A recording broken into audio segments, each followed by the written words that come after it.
ज्ञानतिमिरान्धस्य ज्ञानाञ्जनशलाकया चक्षुरितं येन तस्मै श्रीगुरवे नमः। वन्देऽहं श्रीगुरो श्रीयुत्पदकमलं श्रीगुरून् वैष्णवांश्च श्रीरूपं साग्रजातं सहगण रघुनाथान्वितं तं सजीवम् साद्वैतं सावधूतं परिजनसहितं कृष्ण चैतन्यदेवं श्रीराधा कृष्णपादान् सहगण ललिता श्रीविशाखान्वितांश्च तमादिदेवं करुणानिधानं तमालवर्णं सुहितावतारम् अपार संसार समुद्र सेतुं भजामहे भागवत स्वरूपम्। हे देव हे दैत हे भुवनैक बंधो हे कृष्ण हे चपल हे करुणैक सिंधो हे नाथ हे रमण हे नयनाभिराम हा हा कदानुभवितासि पदं दृशोर्मे। श्री कृष्ण चैतन्य प्रभो नित्यानंद श्री अद्वैत गदाधर शिवसदी गौरभक्त वृंद। हरे कृष्णा कृष्णा कृष्ण हरे हरे हरे राम राम राम हरे कृष्णा। सर्वप्रथम मैं अपने गुरुपाद पद्म ओम विष्णुपाद अष्टोत्तर शत श्री श्रीमद् भक्तिवेदांत माधव गोस्वामी महाराज के चरण कमलों में अनंत कोटि दंडवत प्रणाम ज्ञापन करता हूं। हम लोग छठे स्कंध में 8वें अध्याय का श्रवण कर रहे हैं, जिसमें नारायण कवच का वर्णन है। विश्वरूप ने ये नारायण कवच जो है इंद्र को दिया था, और इसको धारण करके ही इंद्र ने खेल खेल में ही जो दैत्य थे, असुर थे, उनकी सेना के ऊपर जो है विजय प्राप्त की और अपना जो संपत्ति उन लोगों ने जबरदस्ती छीन ली थी उसको हासिल किया। तो उसी नारायण कवच का यहाँ पर हम लोग 17वें श्लोक तक पाठ श्रवण कराए थे कि किस प्रकार भगवान के जो अनेक अनेक अवतार हैं वो मेरी सब प्रकार से रक्षा करें। अब 18वें श्लोक में कह रहे हैं, धन्वन्तरिर् भगवान पात्वपथ्याद् द्वन्द्वाद् भयाद्रेष्यभो निर्जितात्मा यज्ञस्य लोकादवताद् जनान्ताद् बलो गणात् क्रोधवशाद् इंद्रः। धन्वंतरी भगवान जो अमृत का कलश लेकर प्रकट हुए थे समुद्र मंथन के समय, उनके लिए कहा जा रहा है कि वे धन्वंतरी भगवान जो है मेरा किससे, कुपथ्य से, अपथ्यात। यदि किसी समय मैं औषधि सेवन करते हुए और गलत वस्तु को खा लूं तो ये हो गया अपथ्य, तो उस कुपथ्य से मेरी पातु माने रक्षा करें। उसके बाद द्वंदात भयात, जो द्वंद हैं, सुख दुख इत्यादि अनेक प्रकार के द्वंद हैं हमारे जीवन में, तो उन द्वंद्वों के जो भय है उससे निर्जित आत्मा, जो जितेंद्रिय हैं, ऐसे ऋषभ देव जी मेरी रक्षा करें। और यज्ञ, और जो यज्ञ भगवान हैं, और लोकात माने यज्ञ भगवान जो है मेरी यो लोक अपवाद से रक्षा करें। लोकात का मतलब है कि यदि हमारे समाज के अंदर किसी प्रकार का हमारा अपमान हो रहा है तो अनेक प्रकार की जो बात चर्चाएं की जाती हैं उसको बोलते हैं लोकापवाद। तो इस प्रकार से जो अपयश है मेरा लोगों के द्वारा मिलने वाला, जनता के द्वारा, उससे मेरी रक्षा करें। और बलराम जी, बलराम जी जनांतात, जो अनेक प्रकार के लोगों से कष्ट मिलते हैं उनसे मेरी रक्षा करें। और अहिंद्र का मतलब शेष, जो अनंत शेष हैं वे भगवान अक्रोधवशात, क्रोधवश जो है क्रोधवश नामक जो सर्प हैं, उनके गण हैं सर्प, उनसे अवतात माने मेरी रक्षा करें। तो शेष भगवान जो है मेरी क्रोधवश नामक सर्पों के गण से मेरी रक्षा करें। यज्ञ जो भगवान लोकापवाद से, बलराम जी मनुष्यों के द्वारा जो दिए गए कष्ट हैं उनसे, और धन्वंतरी जी कुपथ्य से, ऋषभ देव सुख दुख से। इस प्रकार 19वें श्लोक में क्या बोल रहे हैं, यहां पर देखिए अनेक अनेक प्रकार से हमारे जीवन में जो सुख द्वंद्व हैं, सुख दुख, राग द्वेष, सर्दी गर्मी, तो इसका अर्थ क्या है? इसका अर्थ यह है कि ऋषभ देव के अंदर इन द्वंद्वों को सहन करने की सामर्थ्य है। और जैसे धन्वंतरी भगवान है, तो यदि हम कोई गलत चीज खा भी लें तो वो हमारी रक्षा करेंगे, क्योंकि वो वैद्य हैं, अमृत कलश हाथ में लिए हैं। अगर वो ही हमारी रक्षा नहीं करेंगे तो कौन करेगा? तो कौन किसकी रक्षा, किस समय हमारी कौन रक्षा कर रहा है, इसका भी एक पूरा विज्ञान है। रक्ष के साथ जो है रक्षक का संबंध है, उसकी एक विशेष परिस्थिति में रक्षा की जाती है। तो धन्वंतरी जी मेरे कुपथ्य से रक्षा करेंगे, क्योंकि उनके पास अमृत कलश है। ऋषभ देव जी हैं, सभी प्रकार के द्वंद्वों को सहन किया उन्होंने, वन में जाकर अजगरवती से रहे, हमने 5वें स्कंद में श्रवण किया। तो वो मेरी इस प्रकार से द्वंद्वों से रक्षा करें, सर्दी गर्मी, सुख दुख इत्यादि जो आते हैं, जितेंद्रिय हैं वो, इस प्रकार से। अब आगे 19वें श्लोक के कह रहे हैं, द्वपायनो भगवान प्रबोधात् बुद्धस्तु पाखंड गणात् प्रमादात् कल्कि कले काल मलात् प्रपातु धर्मावनायोरुकृतावतारः। जो द्वपायन है, द्वपायन कौन है? जिनका द्वीप के अंदर अयन है। अयन का मतलब है आश्रय। तो जो द्वीप के अंदर आश्रय है जिनका, ऐसे वेद व्यास जी, वेद व्यास जी का जो जन्म हुआ था वो यमुना जी के अंदर ही हुआ था, एक द्वीप के अंदर, तो इसलिए उनको कहा जाता है द्वैपायन। कृष्ण द्वैपायन उनका नाम है। तो ये जो कृष्ण द्वैपायन व्यास जी हैं, वे अप्रबोधात, अज्ञान से मेरी रक्षा करें, क्योंकि ज्ञान शक्ति के अवतार हैं भगवान की। बुद्ध, और जो बुद्ध भगवान है वो पाखंड गणात, जो पाखंडी लोग से उनकी मेरी रक्षा करें। और उसके बाद प्रमादात, प्रमाद से मेरी रक्षा करें। बुद्ध देव पाखंड से और प्रमाद से मेरी रक्षा करें। और धर्म अवनाय, धर्म की रक्षा के लिए जो अवतार लेने वाले हैं, कृत अवतार है, ऐसे कल्कि भगवान, वे कलह काल मलात, जो कलयुग के दोष हैं, कलमश है, उससे प्रपातु, मेरी रक्षा करें। तो कलयुग के जो अनेक प्रकार के दोष हैं, उनसे सबकी मेरी रक्षा करें। अब आगे 20वें श्लोक में कह रहे हैं, माम केशवो गदया प्रातरव्यात् गोविंद आसंगवमात्त वेणु नारायण है प्राण उदात्त शक्तिर मध्यम दिने विष्णुरीन्द्र पाणी। जो केशव भगवान है वे गदया माने गदा से, भगवान केशव अपनी गदा लेकर जो है क्या करें कि प्रातः सवेरे में दिन चढ़ाने पर, और भगवान जो गोविंद हैं वे वंशी लिए हुए आत्त वेणु, गोविंद के हाथ में वंशी होती है ना, तो वंशी लिए वे आसंगवम, दिन के निकलने पर, जब दोपहर के पहले थोड़ा सा दिन चढ़ाए, तो प्रातः काल में तो भगवान केशव अपनी गदा लेकर रक्षा करें। फिर उसके बाद जब थोड़ा सा दिन चढ़ाए आसंगमम, तब क्या करें कि भगवान गोविंद अपनी बांसुरी लेकर मेरी रक्षा करें। उसके बाद दोपहर के पहले जो है नारायण मेरी रक्षा करें। प्राहण माने प्रथम पहर में जो उदात्त शक्ति हैं अपनी तीक्ष्ण शक्ति को लेकर, और दोपहर को मध्य दिने, मध्याह्न में कौन? अरींद्र पाणी, अरींद्र पाणी मतलब जो चक्र धारण किए हुए हैं अपने हाथ में, ऐसे भगवान विष्णु मेरी रक्षा करें। माम अव्यात, तो दिन के अलग अलग जो प्रहर हैं, अलग अलग जो समय हैं, उसमें अलग अलग प्रकार से जो है सब भगवान मेरी रक्षा करें, प्रत्येक दिन में और प्रत्येक रात में भी। अब आगे रात के समय भी बताया जाएगा कैसे होगा अलग अलग पहर में। 21वें श्लोक में कह रहे हैं, देव अपहराणे मधुहोग्र धन्वा सायं त्रिधामावतु माधवो माम दोषे ऋषिकेश उतार्ध रात्रे निशीथ एकोवतु पद्मनाभः। अपराह्न काल में अर्थात तीसरे पहर में उग्र धनवा, जो धनुष धारण किए हुए हैं, उग्र प्रचंड, ऐसे मधुहा मधुसूदन भगवान मेरी रक्षा करें।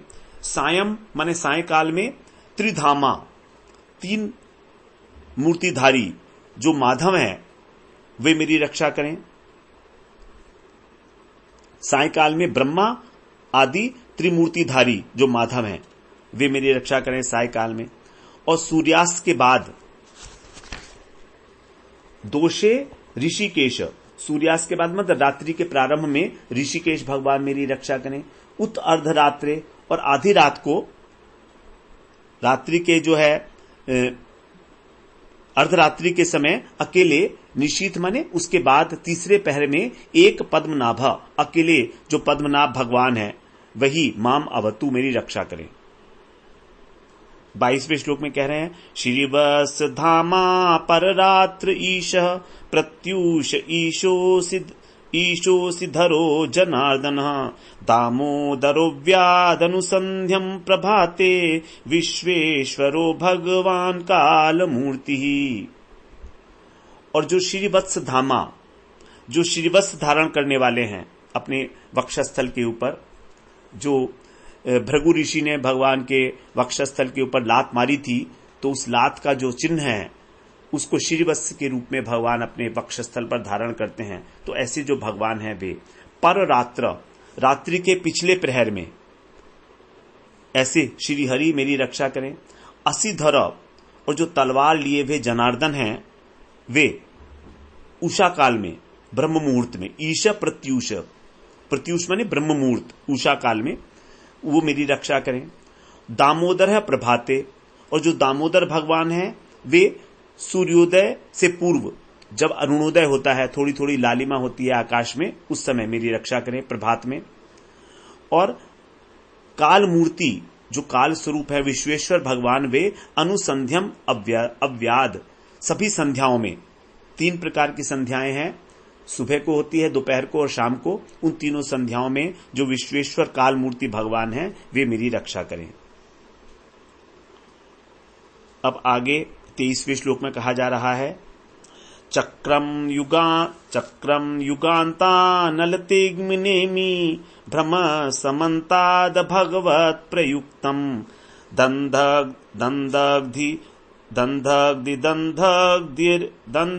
दंधग्ध्यरिसैन्यमाशु कक्षम यथावात सखो हुताशः।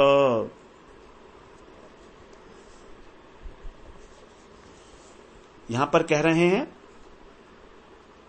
कि सुदर्शन चक्र जो है, चक्रम सुदर्शन चक्र जो है वो युगांत अनल तिग्म नेमी, जब प्रलय होती है, एक युग का अंत होता है तो प्रलय होती है ना, तो उस समय प्रलय कालीन जो अनल माने अग्नि के समान, जो तिग्म नेमी तीक्ष्ण धार वाले हैं, नेमी माने धार, तीक्ष्ण धार वाले हैं सुदर्शन चक्र, वे भगवत प्रयुक्तम, भगवान के द्वारा छोड़े गए, समन्तात माने चारों ओर, भ्रमत माने घूमते हुए, आशु माने शीघ्र ही, अरिसैन्यम शत्रुओं की सेना को, दंधग्धि जला दो, यथा वात सकै हुताश कक्षम, जैसे कि वायु से मिलकर अग्नि फूस के झोपड़े को जला देती है, उसी प्रकार से वो सारी शत्रु सेना को जला दें।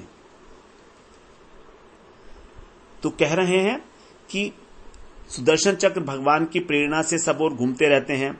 जिस प्रकार आग वायु की सहायता से घास फूस को जला देती है, उसी प्रकार से आप भी मेरी शत्रु सेना को शीघ्र से शीघ्र ही जला दीजिए।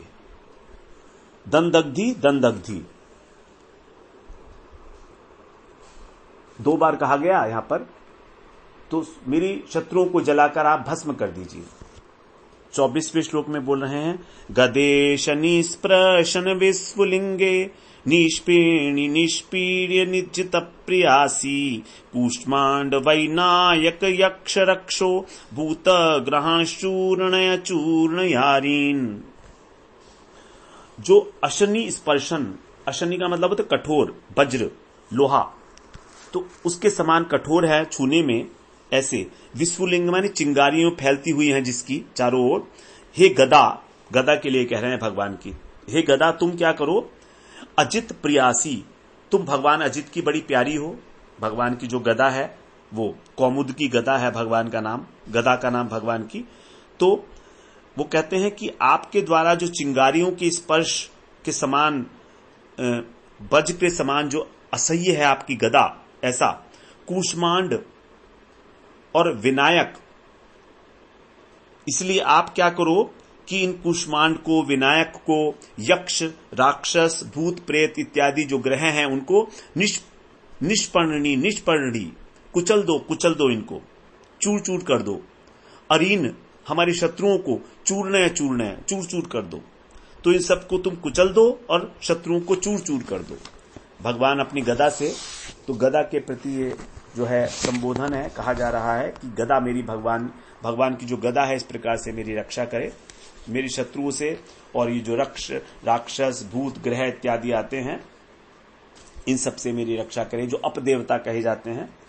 अनेक प्रकार से जो भय लगता है कई बार बच्चों को भी और बड़ों को भी, तो भूत वगैरह का जो भय होता है वो इससे नष्ट हो जाता है।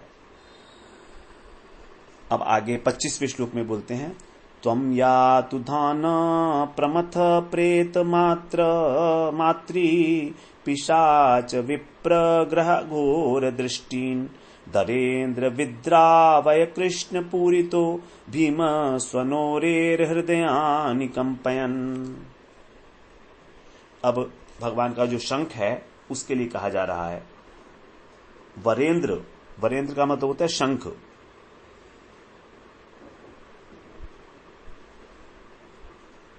दरेंद्र का मतलब होता है शंख। तो कृष्ण पूरितः, भगवान कृष्ण के द्वारा तुम क्या है, बजाए जाते हो। ऐसे हे दरेंद्र अर्थात शंख, त्व माने तुम, भीम स्वनः अपने घोर शब्द से, भयंकर शब्द करके तुम क्या करो, अरे हृदयानी, जो मेरे शत्रु हैं, अरि, उनको, उनके हृदयों को कंपयन माने कंपित करते हुए कंपित कर दीजिए। और यातुधान, जो यातुधान है और प्रमथ हैं, ये सब भूत प्रेत की जो है जाति विशेष हैं। पिशाच हैं, मातृका, ये भी एक जो है योनि है, पिशाच योनि टाइप की है, पिशाच हैं। और विप्र ग्रह, जो ब्रह्म राक्षस हैं, ऐसे ऐसे जो भयानक प्राणी हैं, घोर दृष्टि वाले, इनको विद्रावय भगा दीजिए यहां से, जो मुझे दिखाई दे रहे हैं, जिनसे मुझे भय हो रहा है। तो हे शंख श्रेष्ठ, हे पांचजन्य, भगवान के शंख का नाम है पांचजन्य, जैसे गदा का नाम है उनका कौमुदकी, उसी प्रकार से। अब भगवान की जो 26वें श्लोक में जो तलवार है भगवान की, उसको संबोधन कर रहे हैं।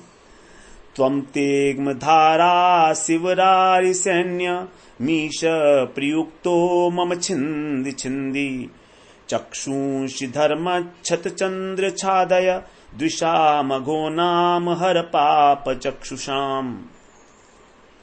तिग्म धार, तीक्ष्ण धार वाली, 80 वर अत्यंत श्रेष्ठ तलवार, त्वम मम तुम मेरे, अरि सैन्यम जो शत्रु की सेना है उसको छिंदी छिंदी टुकड़े टुकड़े कर दो। तलवार से अब विनती की जा रही है भगवान की कि तुम जो है तीक्ष्ण धार वाली हो, भगवान के द्वारा काम में लाई जाती हो, कृपा करके तुम मेरे शत्रुओं के जो सैनिक हैं उनको खंड खंड कर दो। प्रयुक्त, उनको काट दो। और शत चंद्र, और सैकड़ों मंडल वाले, जो सैकड़ों चंद्रमंडल के समान जो चमकदार है, ऐसा चर्मन माने शंख नहीं, ढाल। तो भगवान की जो ढाल है इस प्रकार की। अघोनाम द्विषम, जो पापी शत्रु हैं, अघ माने होता है पाप, तो जो मेरे पापी शत्रुओं की चक्षुंषी आंखों को छादय ढक दीजिए।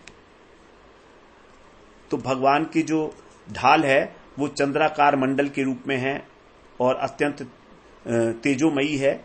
तो वो क्या करे कि पाप दृष्टि वाले जो मेरे शत्रु हैं, पापात्मा, उनकी आंखों को बंद कर दीजिए, छादय। और पाप चक्षुषाम हर, और पाप दृष्टि करने वालों के नेत्रों को ही हरण कर लीजिए, अर्थात उनको हमेशा के लिए अंधा बना दीजिए, जो पाप करते हैं मेरे शत्रु। इस प्रकार से आप मेरी रक्षा करिए। अब आगे कहते हैं 27वें और 28वें श्लोक में एक साथ है, यन्नो भयं ग्रहेभ्यो भूत केतुभ्यो नृभ्य एव च सरीसृपेभ्यो दृष्टिभ्यो भूतेभ्यो महोभ्य एव वा सर्वाणि तानि भगवान् नाम रूपास्त्र कीर्तनात् प्रयान्तु संशयं सद्यो येन श्रेय प्रतीपकाः। 27 और 28 इसमें कह रहे हैं कि 9 माने हमको, यत माने जो, भय माने भय है, किससे? ग्रहेभ्य, ग्रहों से, जो 9 ग्रह हैं हमारे उनसे, सूर्य इत्यादि, और केतुभ्य जो धूम केतु है, धूमकेतु पुच्छल तारे जिसको बोलते हैं, उससे जो भय है, और नृभ्य मनुष्य से जो भय है, और सरीसर्पेभ्य सर्प इत्यादि जो रेंगने वाले जंतु हैं उनसे, दृष्टिभ्य जो हिंसक पशु हैं बड़ी बड़ी दाढ़ वाले, भूतेभ्य भूत प्रेत, और उसके अतिरिक्त अहभ्य एव जो पापी है उनसे हमें जो जो भी भय है वो, उसको तुम क्या करो, जो हमारे श्रेय प्रतीपकहा, जो हमारे मंगल के विरोधी हैं, हमारा कल्याण नहीं चाहते हैं, हमारे अहितैषी हैं, हमारा हित नहीं चाहते हैं, ऐसे लोग, एतानि सर्वाणी ये सब भगवत नाम रूप, भगवान के नाम रूप अस्त्र कीर्तनात् कीर्तन करने से सद्य संक्षयम प्रयांतु तुरंत नष्ट हो जाएं। तो जब हम भगवान के नाम रूप और उनके आयुधों का, अस्त्रों का कीर्तन करें तो ये सारे के सारे तत्काल नष्ट हो जाएं।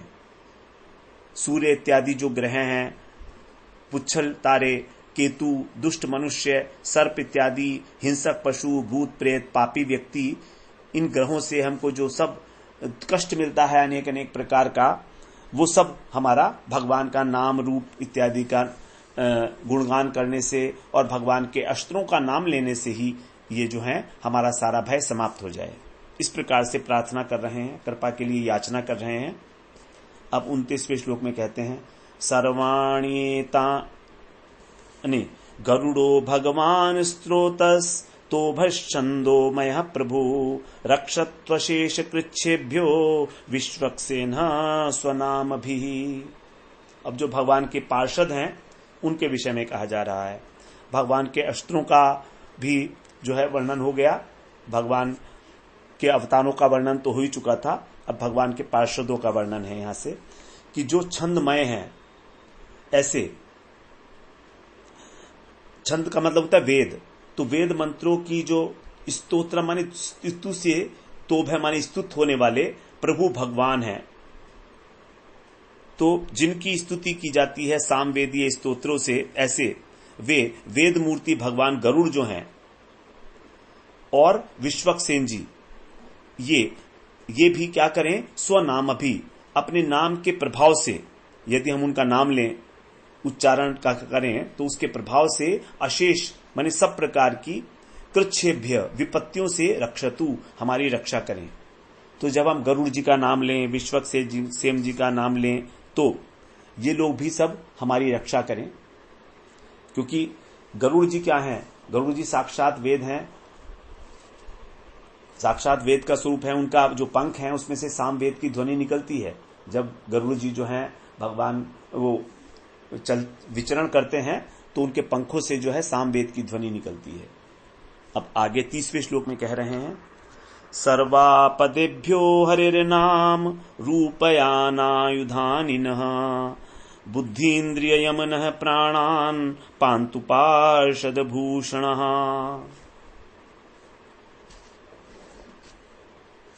अब यहां पर कह रहे हैं कि हरिर नाम, भगवान के जो नाम है हरि के, उनका रूप, उनका यान माने वाहन, उनके आयुधानी माने आयुध, अस्त्र शस्त्र जो है भगवान के, और पार्षद भूषणा, उनके जो श्रेष्ठ पार्षद हैं, जैसे गरुड़ जी हैं, नारद जी हैं, विश्वक्सेन जी हैं, ये सब पार्षद हैं भगवान के। सर्व आपतभ्य सभी विपत्तियों से, नौ माने हमारी बुद्धि और इंद्रियों और मन को, और प्राणान पांतु प्राणों की रक्षा करें।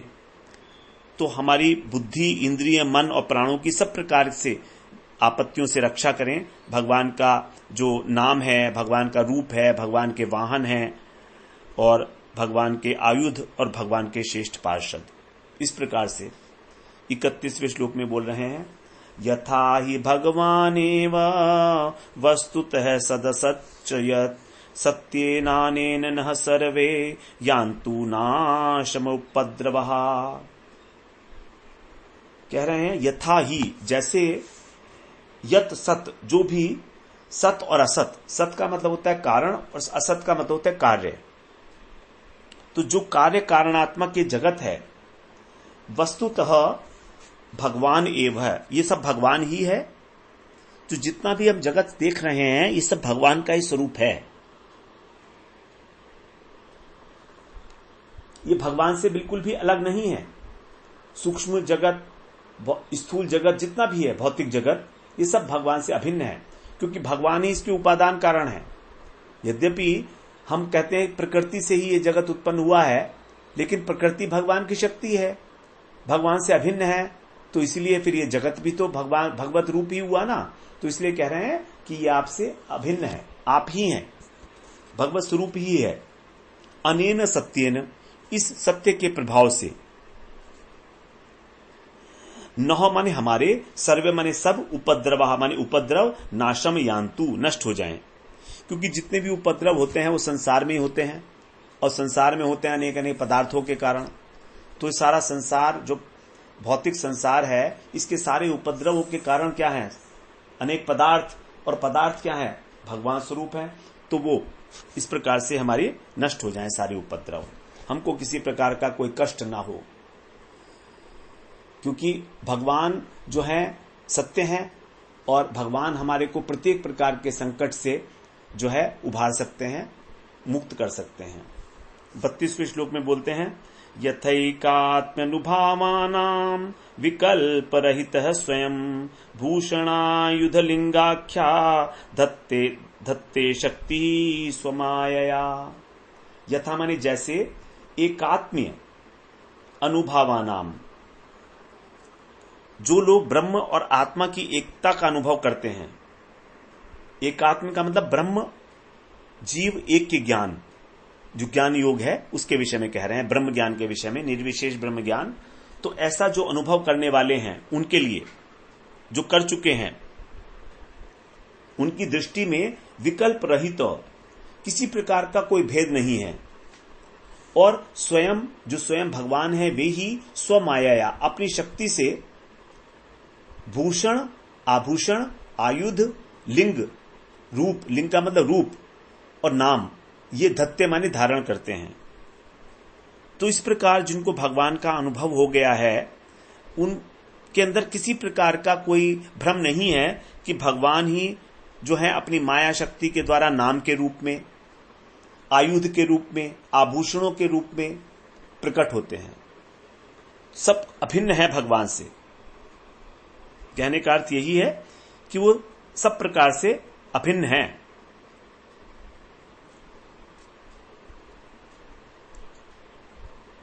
अब 33वें श्लोक में कह रहे हैं, तेनैव सत्यमानेन सर्वज्ञो भगवान हरि पातु सर्वै स्वरूपेण सदा सर्वत्र सर्वगः। तेन एव, इसी सत्य मानेन, सच्ची मान्यता से, ये जो सच्ची बात है निश्चित रूप से, इससे जो सर्वज्ञ हैं, सर्वव्यापी हैं, ऐसे भगवान श्री हरि सर्व स्वरूपई, अपने सभी स्वरूपों से, सदा सर्वत्र नह पातु, सदा सर्वदा हमारी रक्षा करें। तो भगवान के ही सारे स्वरूप हैं, वो अलग अलग स्वरूपों के द्वारा हमारी रक्षा करें। इस प्रकार से यहां कहा जा रहा है। अब आगे 34वें श्लोक में कह रहे हैं, विदिक्षु दिक्षुर्ध्वमध समन्ता दंतर बहिर्भगवान नारसिंह प्रहापयन् लोक भयं स्वनेन स्वतेजसाग्रस्त समस्त तेजाः। स्वनेन माने अपनी जो गर्जना है, भयंकर टट्टाहास है, उससे लोक भय प्रहापयन, सभी लोगों के भय को दूर करते हुए, और फिर स्वतेजसा, अपने तेज से, समस्त तेजाग्रस्त, सभी लोगों के तेज को ग्रस्त करते हुए, समाप्त करते हुए, भगवान नरसिंह जो हैं वे विदिशु दिक्षु, ईशान कोण में, विदिशा में, दिशा में, ऊर्ध्व अधः, ऊपर और नीचे, अंतः बहि, अंतर और बाहर, समन्तात, सब ओर से हमारी रक्षा करें। तो भगवान नरसिंह के लिए कहा गया है कि सब ओर से हमारी रक्षा करें। यही नरसिंह कवच है 34वें श्लोक तक। तो हम लोगों ने 12वें श्लोक से लेकर और 34वें श्लोक तक नरसिंह कवच का जो है श्रवण किया, 34 से 12। तो 23 श्लोक में ये कवच है हमारा नरसिंह कवच। अब आगे जो है कह रहे हैं 35वें श्लोक में, 35वें श्लोक में, मघवन्निदम् आख्यातम् वर्म नारायणात्मकम् विजेष्यस्यंजसा येन दंशितो सुरयूथपान। तो वास्तव में कवच क्या है कि भगवान के नाम ही है। भगवान का नाम ही एक अस्त्र है। भगवान का जो नाम है उससे हमारे जितने भी विरोधी हैं वो सबका नाश हो जाता है। ब्रह्मास्त्र के तरीके से है ये भगवान का नाम। तो अब कह रहे हैं कि हे देवराज इंद्र, महेंद्र माने मधवन माने इंद्र, इदम नारायण आत्मकम, ये जो नारायण स्वरूप वर्म है, कवच है, मैंने तुम्हें आख्यातम बतला दिया। ये न दंशित, जिसको धारण करके अंजसा सरलता पूर्वक असुर यूथपान विजेष्यसी, तुम असुर सेना के नायकों को जीत लोगे अनायास, बिना किसी प्रयास के ही। 36वें श्लोक में कहते हैं एतद धारयमाणस्तु यम यम पश्यति चक्षुषा पदावा संस्पृशेत सद्य साध्वसात च विमुच्यते। एतत् माने इसको, धारयमाण, जो धारण करने वाला है वो, यम यम, जिस जिसको, चक्षुषा पश्यति, अपनी आंख से देखता है, वा अथवा पदा संस्पृशेत, पैर से छू देता है, स वह सद्य साध्वसात, तत्काली भय से विमुच्यते माने मुक्त हो जाता है। तो उस व्यक्ति की दृष्टि पड़ जाए और वो अपने पैर से छू ले, वो भी भय से तत्काल मुक्त हो जाता है। इतना जो है पावरफुल है, इतना प्रभावशाली है नरसिंह कवच। अब 37वें श्लोक में बोलते हैं न कुतश्चिद भयम तस्य विद्याम धारयतो भवेत राजदस्युग्रहादिभ्यो व्याघ्रादिभ्यश्च करहिचित।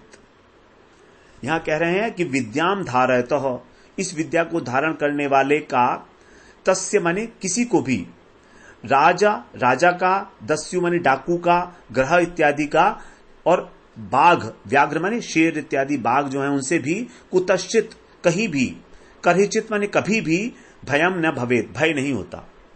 तो जो इसको धारण करते हैं उनको ना तो राजा का भय, न डाकू का, न भूत पिशाच का, न बाघ इत्यादि हिंसक प्राणियों का, किसी प्रकार का भी उन्हें भय नहीं रहता है। इस प्रकार का है ये नारायण कवच। बड़ा इसका महिमा बताई गई है, बड़ा प्रभाव है इसका। इसलिए कुछ लोग इस नारायण कवच को सिद्ध करा के और अपनी ताबीज में पहनते भी हैं अपने गले में। 38वें श्लोक में बोलते हैं इमाम विद्याम पुरा कश्चित कौशिको धारयन् द्विजः योग धारणया स्वांगम जहौ से मरुधन्वनी। पुरा कश्चित, पुराने समय में, कश्चित माने कोई, कौशिकः द्विजः, कौशिक गोत्रीय जो ब्राह्मण है उसने, इमाम विद्याम, इस विद्या को, धारयन् माने धारण करते हुए, उसने मरुध्वनि, मरुधन्वनी, धन्वनी माने मरुस्थल के अंदर, योग धारणया, योग धारणा के द्वारा, स्व अंगम जहू, अपने शरीर को त्यागा था। योग धारणा से अपने शरीर को, इसको धारण करके त्याग दिया था मरुभूमि के अंदर। यात्रा कर रहा था वो, बीच में कहीं पर उसका जो है शरीर छूट गया, तो उसने जो है इसको योग धारणा, योग के द्वारा जो है अपने शरीर को त्यागा। 39 श्लोक में बोलते हैं तस्योपरि विमानेन गंधर्वपतिरेकदा ययौ चित्ररथ स्त्रीभिर्वृतो यत्र द्विजक्षयः। एकदा माने एक बार, जो गंधर्वपति हैं चित्ररथ, वे स्त्री भी व्रत, स्त्रियों से घिरे हुए, विमानेन, विमान के द्वारा, यत्र द्विजक्षय, जहां पर वो ब्राह्मण मरा हुआ पड़ा था, जो ब्राह्मण वो मर गया था, जो जा रहा था मरुस्थल के अंदर, तो जो वहां पर ब्राह्मण मरा हुआ था, तस्से ऊपरी ययौ, उस स्थान के ऊपर गए। तो जब वो उस स्थान के ऊपर गए तब उन्होंने क्या देखा, क्या हुआ उनके साथ। 40वें श्लोक में कह रहे हैं, गगनान्यपतत् सद्य सविमानो ह्यवा विशरः सबालखिल्य वचनाद स्थान्यादाय विस्मितः प्राची सरस्वत्याम स्नात्वा धाम स्वमन्वगात। तुरंत, सद्य माने तुरंत ही, वो गगनात माने आकाश से, सविमान ही, विमान के साथ ही, अवाक शिरहा, नीचे सिर करके, और न्यपतत गिर गए। चित्ररथ जो थे गंधर्वपति, वो जब वो ब्राह्मण जहां गिरा पड़ा था वहां पर एकदम से नीचे गिर गए। और फिर क्या हुआ, बालखिल्य वचनाद, बालखिल्य मुनियों का नाम है एक, तो बालखिल्य मुनियों ने उन्हें बताया कि ये क्या है, ये इसका प्रभाव है नारायण कवच का, क्योंकि इसने नारायण कवच धारण किया हुआ था इस ब्राह्मण ने, इसलिए तुम यहां पर गिर गए हैं। अब तुम्हें क्या करना है, कहा उनसे, अस्थि तीनी आदाय, उसकी हड्डियों को लेकर अब तुम इसका संस्कार करो। तो उन्होंने क्या किया कि उस ब्राह्मण की हड्डियों को लेकर प्राची माने जो पूर्व के अंदर बहने वाली सरस्वती नदी थी उसमें प्रास्य माने डालकर, और वहां पर स्नान करके स्वम धाम अन्वगात, अपने धाम में चले गए। तो नदी में प्रवाहित किया, उन्होंने संस्कार किया उसका सरस्वती नदी में, और तब वो अपने धाम को गए स्नान करके। तो ये प्रभाव है नारायण कवच का, क्योंकि उसका संस्कार नहीं हुआ था ब्राह्मण का, मरुस्थल में ही उसने शरीर त्याग दिया था, लेकिन उसने नारायण कवच धारण किया हुआ था, इसलिए इस प्रकार से जब उसकी ब्राह्मण की हड्डियों को जो है सरस्वती में डाला तो उसका कल्याण हो गया। और ये कल्याण किया गया चित्ररथ के द्वारा, गंधर्व के द्वारा। अब सुखदेव जी कह रहे हैं 41वें श्लोक में, श्री शुकुवाच यदम शुणुयाद काले यो धारयति चाद्रतः तम नमस्यन्ति भूतानि मुच्यते सर्वतो भयात्। यह इदम काले, जो इसको समय आने पर सुनता है, शून्यात्मा ने सुनता है, और यह आदरतः धारयति, आदर पूर्वक इसको धारण करता है, तम उसके सामने भूतानी माने सभी प्राणी नमस्यन्ति झुक जाते हैं, सर्वतः भयात, और वो सब ओर से भय से मुमुच्यते माने मुक्त हो जाता है। इस प्रकार की इसकी महिमा है, समस्त प्रकार के भयों से मुक्त करता है। 42वां श्लोक अंतिम श्लोक है, कह रहे हैं, एताम विद्यामधिगतो विश्वरूपाच्छत क्रतुः त्रिलोक्य लक्ष्मीं बुभुजे विनिर्जित्य मृधे सुनान। विश्वरूपात, विश्व रूप से, एताम विद्याम, इस विद्या को अधिगत माने प्राप्त करके, शक्र सेतु, जो शक्र हैं, इंद्र हैं, उन्होंने मृधे माने युद्ध में, असुरान माने असुरों को, विनिर्जित्य जीतकर, त्रिलोक्य त्रिभुवन की जो लक्ष्मी थी उसको बुबुझे, उसका उपभोग करने लगे। तो इसी विद्या को धारण करके, इस नारायण कवच को धारण करके ही जो इंद्र हैं वे, उन्होंने असुरों की सेना को पराजित किया, और उन्होंने जो त्रिलोकी की संपत्ति असुरों ने बलपूर्वक उनसे छीन ली थी उसको प्राप्त करके दोबारा से उस लक्ष्मी का भोग किया, राजलक्ष्मी का भोग किया इंद्र ने, इस नारायण कवच के बल पर ही। इस प्रकार से जो नारायण कवच है, इसकी हम लोगों ने श्रवण किया, महिमा श्रवण की, इसका प्रभाव श्रवण किया कि कितना बड़ा प्रभाव है इसका नारायण कवच का। तो इस नारायण कवच के विषय में कहा जाता है कि इसको धारण करते हैं जिनको भूत प्रेत इत्यादि का डर लगता है, सिद्ध करा के किसी महापुरुष के द्वारा। अब हम अगले सत्र में फिर 90 अध्याय में प्रवेश करेंगे, जिसमें विश्व रूप का वध वगैरह किया जाएगा इनके द्वारा, इंद्र के द्वारा। यद्यपि वो पुरोहित थे लेकिन तो भी। और फिर वृत्तासुर का यहाँ पर प्रसंग आएगा कि वृत्तासुर के द्वारा जो है देवताओं की हार होगी, वृत्तासुर और देवताओं का संग्राम होगा। इस प्रकार से वांछा कल्पतरुभ्यश्च कृपा सिन्धुभ्यैव च पतितानां पावनेभ्यो वैष्णवेभ्यो नमो नमः।